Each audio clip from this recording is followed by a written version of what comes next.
Okay, so we started to talk about some actually very useful reactions involving conjugated systems, namely those that make carbon-carbon bonds. And this fell under the umbrella of pericyclic reactions, which is a term given to reactions where the two ends of a conjugated system act in unison. And as we already pointed out several times, in a diene, a trine, and the like, the ends know about each other, and so they can undergo these kinds of reactions. And we started with the Diels-Alder reaction, one of the most powerful ways of making six-membered rings. It's got no mechanism. Everything happens all at once. It's concerted. You make a cyclohexene that can be highly substituted.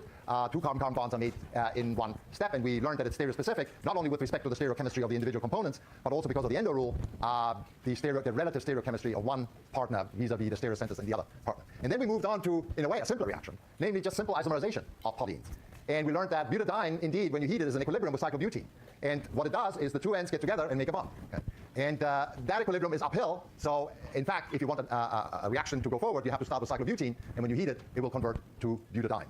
But then we learned that if you use light, where you go from an excited state that's much higher in energy than any of the components, and the dynamics are such that from the excited states it falls, it sort of on its way down to the thermodynamic product, it stops off at the higher energy component, which is what happens if you tickle it with the appropriate light of the appropriate wavelength. You can turn butadiene into cyclobutene. Okay? And the trickery is to use wavelength of light that matches the UV spectrum of the butadiene. Remember, butadiene is conjugated relative to a single double bond, as in cyclobutene. The UV spectrum is shifted to the right to low energy. So you can literally, with a laser, you can literally dial in the wavelength that you want to shine on the system. And we learned that this can be done, butadiene back to cyclobutene. But we also learned that if you use the appropriate wavelength for just the single double bond, we can actually also photochemically convert this back to butadiene. So light does both. That's the take-home lesson. And you can use H times nu as a reagent.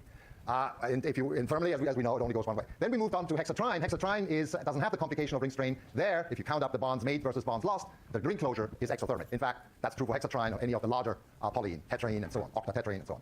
So here, the two ends get together and make cyclohexadiene. Okay? So the two ends in all of these reactions rehybridize from sp2 to sp3, and the sp3 hybrids overlap, and the pi system in the backbone reorganizes appropriately to accommodate the fact that two p orbitals are lost.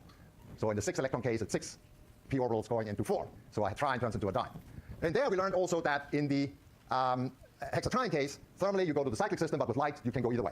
If you shine light into the trine, it will go to the diene. If you shine light on the cyclohexadiene of the appropriate wavelength, it will ring open back to the hexatrine. So again, light will enable you to do the contra-thermodynamic reaction. And with the associated movies, we noticed that when this rehybridization occurs, so picture me as a hexatrine, and these are the two terminal p orbitals. When they get together, they don't get together like this, and picture the orbitals sticking up, down like that. They don't get together like that. They have to rotate in some way to get the orbitals to come together while rehybridization occurs for overlap to occur. You know, carbons don't overlap, it's the orbitals, it's the electrons around the carbons that do this. So there has to be a motion. And so the question arose, is this motion somehow indicative of stereochemistry? Or are these reactions stereo selective?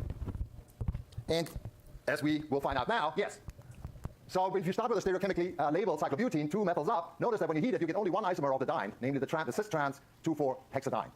This corresponds to a rotational motion in which the top group rotates inwards and the bottom group rotates outwards. Notice that if you look at the sense of rotation, in both cases, looking down from the right, it's counterclockwise.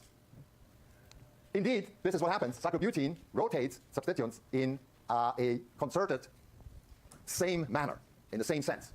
A phenomenon called conrotatory, where both groups rotate in the same direction.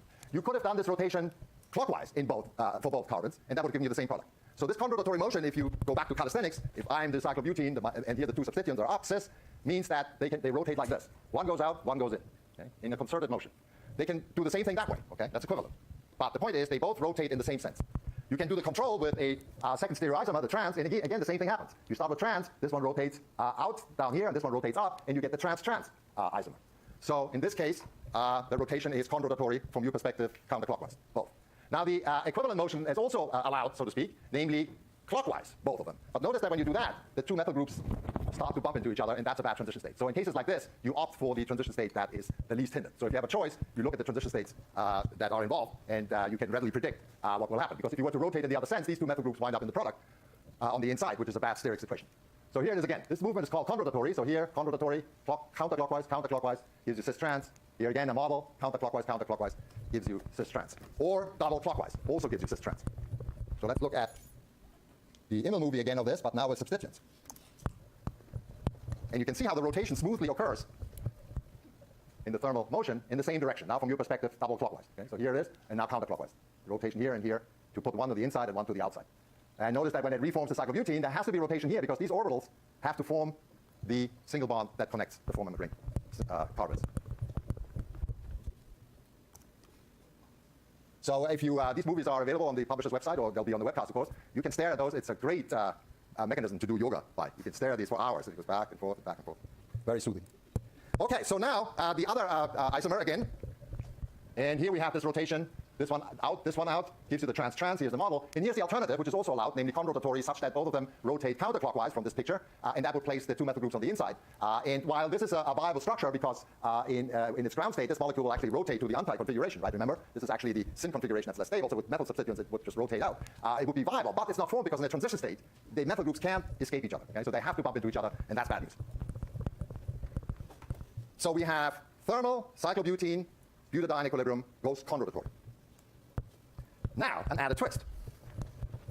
If you do the same reaction with light, we just learned we can do in both directions. It's exactly the opposite.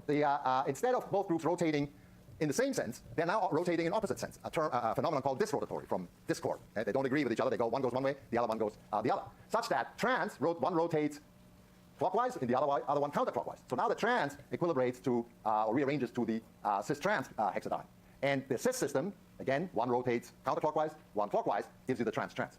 And the ring closure that you can do with light, remember, same thing, of course, it's the microscopic reverse of the photochemical ring opening, rotating one sense, counterclockwise, clockwise, and so the cis-trans goes back, diene goes back to trans-cyclobutene, the trans-trans diene goes back to cis-dimethyl cyclobutene. So cyclobutene thermally goes conrotatory, photochemically goes disrotatory. Now, an added twist. Let's move on to hexatrine. This reminds me of the late night TV ads for, have you ever seen this, the Ginzu knife?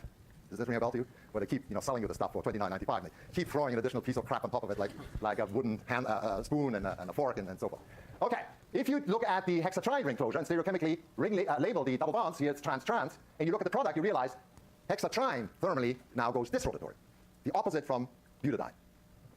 So trans-trans gives you the cis-dimethyl, cis-trans gives you the trans-dimethyl. And here again are the molecular models. I urge you again to play with your molecular models and start rotating them around to get a feel for these movements. And so here we have now the stereochemically labeled imyl movie with methyl groups, and there's the rotation. And you can see it's disrotatory. Okay? So now it's open, let's close it, that's the exothermic reaction, and one goes this way and the other one goes that way, and there's the closure. There's some added twisting around because it's forming the twisted cyclohexane chair, but that's what happens. So I think you now know what will come. What happens in the photochemical hexatrine ring closure? It switches around again. Now the photochemical hexatrine ring closure and ring opening occurs conrotatory. So when you start with trans-trans dimethyl and go this way, it will give you trans, and when you start with cis-trans, it will give you cis, and of course the reverse is also true. And this is a general phenomenon for all electrocyclic reactions, which is a whole cloud of hundreds and hundreds of reactions, because you can start changing the trine framework to incorporate heteroatoms, nitrogen in the frame, substituents, it can be in a polycyclic frame, and so forth. And these two characters here, R.B. Woodward and Roald Hoffman, developed what is known as the Woodward-Hoffman rules, for which a Nobel Prize was given to Roald Hoffman. Only simply because Woodward died before this Nobel Prize was given for the rules. Woodward already had a Nobel Prize for total synthesis. And they're summarized here in a sort of abstract way, which I don't quite like. Namely, if the number of pairs of participating electrons is even, in butadiene it's even, 2 pairs, then thermal is con, photo is this, and if they're odd, in hexatrine there are 3 of them, thermal is this, photo is con. Since we won't, sorry. So when you talk about the number of pairs of participating electrons, do you look at the reactant side of the... Well, in the process, notice that when you push the arrows, it's 6 electrons. Okay. And the ring opening is also 6 electrons, 4 pi and 2 sigma electrons. Rather than looking at this general formula, it's probably simpler for you to just remember one thing, namely cyclobutene thermally goes con. Because everything falls into place after that, because it's always the opposite. Cyclobutene photo goes this. Hexatrine thermal goes this. Hexatrine photo goes con. Octatetraene thermal, now it switches back, goes con. Photochemically this. So it alternates, okay? So as long as you remember one starting point, you can, if that's easy for you to do, or you just look at count the number of electrons. In either case, this is a good way to remember what's going on. Okay, so this concludes 2 ways of making rings that we now have at our disposal. So it's appropriate to finish this section by looking at how we can use this in retrosynthetic analysis. And I'm going to show you what looks like a trick, but it isn't. It's a logical consequence of retrosynthetic thinking, namely reading from right to left, which is not what we're used to.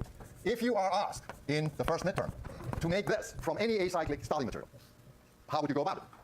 And as I told you before, for God's sake, don't start messing around with some bizarre structures that you're trying to close at random, but think about how, it's the whip problem. What? How? What is it? It's a 6-membered ring, and you're supposed to make it from an acyclic material. Bing! What do we know? Only Diels-Alder and electrocyclic closure. Okay? So this has got to be made from Diels-Alder. But now you're stuck. I mean, this is not the Diels-Alder product. The Diels-Alder product is a cyclohexene. And here comes the trick, not only for this problem, but for any problem. You can retrosynthetically stick in any functional group that you want, as long as in the forward actual execution step, you can remove it. And one classic function that fulfills that condition is a double bond. So you can retrosynthetically put in a double bond. And that in this case, of course, solves the problem, because retrosynthetically, this is the Diels-Alder between butadiene and this aldehyde. But this is general. Any structure that you have here, you can put in retrosynthetically a double bond, and then you have a function. Okay? And you can work with that, because retrosynthetic analysis typically occurs around functional groups, right? So you can disconnect carbons. In this case, we use the retrodiazole. But in the general case, there are other reactions you can apply. But in a saturated carbon substituent, or if the molecule itself is just a hydrocarbon, there's no handle. But retrosynthetically, you just pull in the handle, because you know that once you're all done, the last step is removing that handle. In this case, it's catalytic hydrogenation using palladium on carbon or platinum oxide or related hydrogenation catalysts. So that's one way of making this. There is another way of making this that we just learned, and that is an isomerization. Remember, the problem states make this from any acyclic materials. And we just learned that you can make, and last Thursday we learned that you can make cyclic systems, cyclohexane, cyclohexadiens from hexatrines. So retrosynthetically, this translates into turning this into that. So you can put in two double bonds, because you know that in the forward step you can remove them by catalytic hydrogenation. That is a very useful device in a very useful way of thinking. If you had a loss, if you need a functional group somewhere, pull it in if you know how to remove it, either in one step or, as we shall learn sometimes, a couple of steps. But this is then retrosynthetically related to that. Okay, and you just do the butadiene ring closure. Okay. So in the most general terms, let me generalize what I just said. Let's assume you're asked to make this material from 2 compounds, 4 carbons or less. You just stare at this and say, good God, how do I do that? And if you are not thinking about this properly and not working retrosynthetically, you will start to somehow try to combine butyl halides somehow through some coupling step that doesn't work. The way to do this is to introduce functionality. And one possible one is now, instead of a double bond, is a triple bond. And since you want functionality as much as possible in the middle, because the next retrosynthetic step would be to cleave carbon-carbon bonds, having it in the middle allows you to cleave into equally sized, or as close as possible to equally sized fragments. Triple bond is just like double bond, so you can put triple bond anywhere you want. Okay? Triple bond sometimes may be very useful to put in. Because in this case, for example, because the next step is this retrosynthetic step where you are reacting the corresponding acetyl lithium reagent with a haloalkane, a reaction that's very useful for carbon-carbon bond formation to extend the chain, something we learned in chapter 13. Okay? So that's a simple SN2 reaction using an alkynyl lithium reagent. Conversely, or similarly, you can put in a bromide if you want. That might lead you somewhere. Why? Because you know how to get rid of a bromide. You get rid of a bromide by treatment with, that's the retrosynthesis. In the forward sense, the first step would be magnesium to make the Grignard, and then water. So you make the organometallic and then just quench it with water. Typically something we try to avoid when making organometallics. We know that they're very water sensitive because they're very, very basic. Here you use it to advantage because it gets rid of your bromine. And then from here, well, you can relate that retrosynthetically to an alcohol. Once you're at the alcohol stage, you do chapter 8, carbonyl plus Grignard disconnection type chemistry to put it together. So you cleave carbon-carbon bonds, or in the forward sense, you make carbon-carbon bonds. So that's very useful too. So that's a good trick to keep in mind. All right, today we have an early break. Now,